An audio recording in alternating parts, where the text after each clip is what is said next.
Viewers को मेरा नमस्कार। आज के इस वीडियो में हम बाबर के बारे में पढ़ने वाले हैं कि मुगल शासक बाबर, जिसने मुगल वंश की नींव भारत साम्राज्य में रखी थी, उसका इंट्रोडक्शन हम देखेंगे। उन्होंने कौन से युद्ध लड़े हैं वह सब हम देखने वाले हैं। तो चलिए स्टार्ट करते हैं बाबर के नाम से कि बाबर का नाम क्या था। बाबर का पूरा नाम था जहीरुद्दीन मोहम्मद बाबर। मुगल वंश के और जितने भी शासक हैं सबके नाम है और वह आखिरी के शब्दों का ही, आखिरी के नाम का ही उपयोग करते थे। अब इसके पिता के नाम का देखें तो उमर शेख मिर्जा बाबर के पिता का नाम था। ये मिर्जा जो आपको दिख रहा है यह उपाधि है। यह उपाधि बाबर ने भी पहले ली थी, उसके बाद उससे पहले उसके पिता की भी यह उपाधि थी। माता की बात करें तो माता जो थी कुतलुक निगार खानम, बाबर की माता का नाम था कुतलुक निगार खानम। जन्म, बाबर का जन्म आप कैसे याद रखेंगे कि बाबर का जो जन्म था वह 14 फरवरी 1483 को हुआ था। 14 फरवरी को क्या आता है? Valentine day. तो 14 फरवरी 1483 को बाबर का जन्म हुआ था। अब निधन की बात करते हैं तो निधन जो हुआ था 26 दिसंबर 1530 को बाबर की मृत्यु हो गई थी।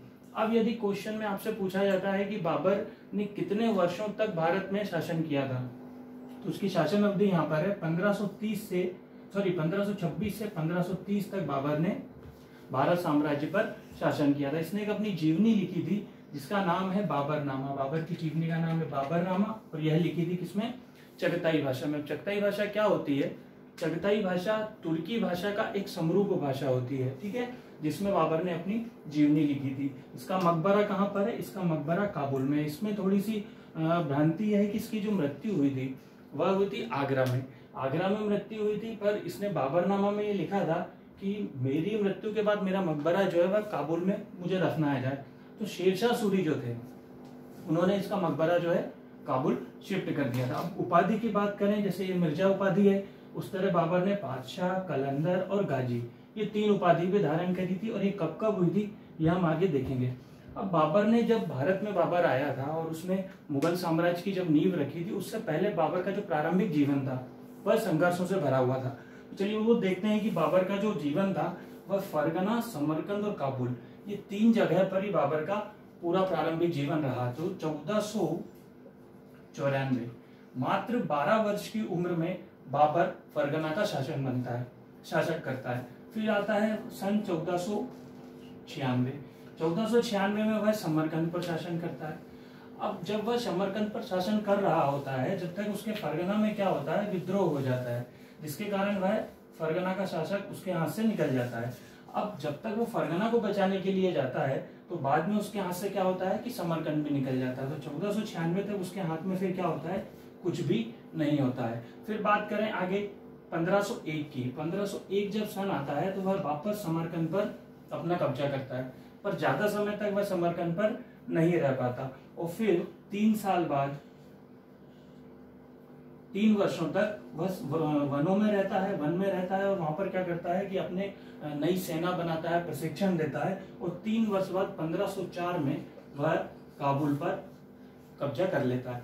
अब काबुल पर कब्जा करने के बाद क्या होता है, इस समय दौलत राव और राणा सांगा उसे इन्विटेशन देते हैं कि आप भारत में आइए और भारत के जो साम्राज्य है उसको लूटिए और आप चले जाइए वापस। परंतु ऐसा होता नहीं है।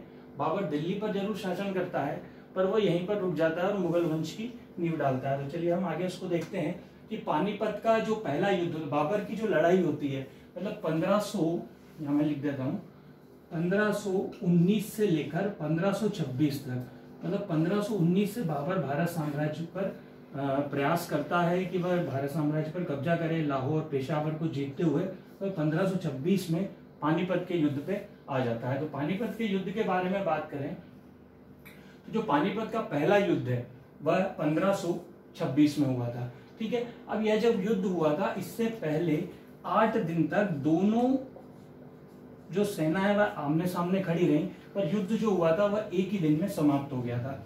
अब ये पानीपत का युद्ध करने की जरूरत क्या पड़ी और ये किसके बीच हुआ था यह देखते हैं। यह हुआ था इब्राहिम लोदी के बीच, इब्राहिम लोदी और बाबर के बीच हुआ था। अब इब्राहिम लोदी को कैसे बाबर ने हराया था? क्योंकि इब्राहिम लोदी के पास उस समय 1 लाख सैनिकों की सेना थी और बाबर के पास मात्र कितने 12,000 सैनिक थे।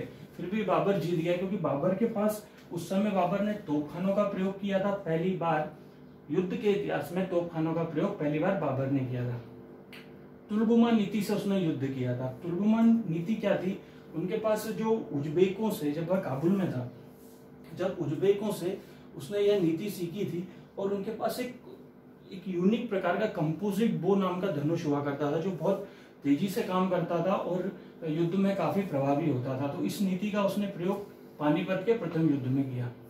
अब पानीपत का युद्ध वह जीत गया।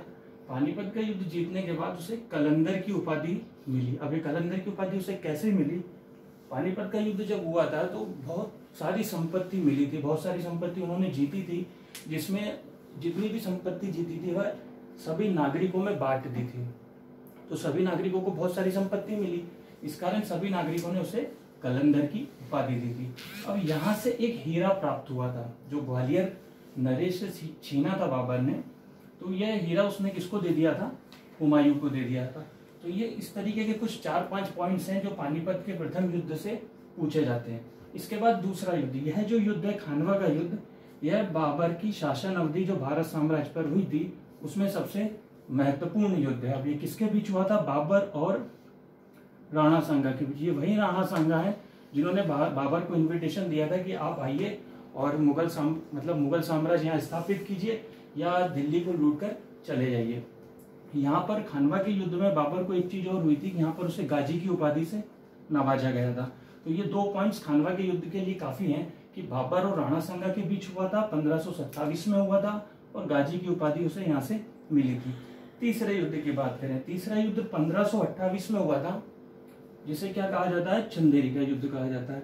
यह मेदिनी राय से हुआ था और बाबर की इसमें जीत हुई थी। तो चंदेरी का युद्ध से जो पॉइंट बन रहा है 1528 में हुआ था, और यह किससे हुआ था? मेदिनी राय से हुआ था।